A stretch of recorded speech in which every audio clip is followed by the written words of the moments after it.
8 మంది మావోయిస్టులు మృతి చెందారు. భారీగా ఆయుధాలను కూడా స్వాధీనం చేసుకున్నారు పోలీసులు. బీజాపూర్ జిల్లా గంగులూరు అటవీ ప్రాంతంలో ఈ ఘటన చోటు చేసుకుని మావోల కోసం ఇంకా కూడా పోలీసుల కుమ్మింగ్ కొనసాగుతోంది.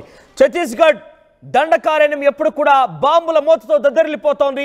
ఎప్పుడు ఏ వైపు నుంచి ఎటువంటి పోలీస్ బలగాలు వచ్చి మావోయిస్టులు హతమారుస్తాయో తెలియడం లేదు.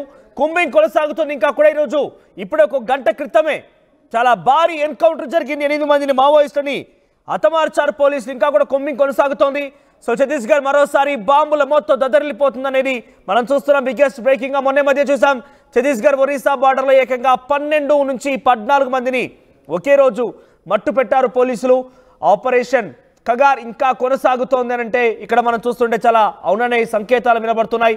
కేంద్ర హోంమంత్రి అమిత్ షా కూడా ఎట్టి పరిస్థితుల్లో ఇటువంటి ఆపరేషన్స్ ని వెనక్కి తగ్గేదే లేదు, ఇంకా కొనసాగిస్తూనే ఉన్నాం. 2026 కల్లా పూర్తిగా మావోయిజాన్ని అంతమొందిస్తామనే లక్ష్యంతో ముందుకు వెళ్తామని ఆయన చెప్తూనే ఉన్నారు. ఇంకోవైపుగా పోలీసు ఏ రకమైనటువంటి మావోయిస్టుని అంతమొందించే పనిని తెరలేపుతున్నారు. మీరు చూడొచ్చు ఆర్టీవీ స్క్రీన్ పైన ఎప్పుడు చూసినా ఒక వార్త సంచలనం రేపుతోంది. మావోయిస్టుల ఎన్కౌంటర్ అనే వార్త ఏ వైపు నుంచి ఎటువైపు నుంచి వస్తుందని వినాల్సి వస్తుందని చాలా ఉత్కంఠగా అటు పోలీసు బలగాలు కానీ ముఖ్యంగా బీజేపీ పార్టీ నేతలు వ్యక్తం చేస్తున్న పరిస్థితి. ఎందుకంటే మావోయిజాన్ని అంతం చేద్దామని ఒక లక్ష్యంతోనే కేంద్ర ప్రభుత్వం ముందుకు వెళ్తోంది. అందులో భాగంగానే చాలా మందిని కూడా ఇప్పటికీ అంతమంది నుంచి ఇంకా కొనసాగుతూనే ఉంది.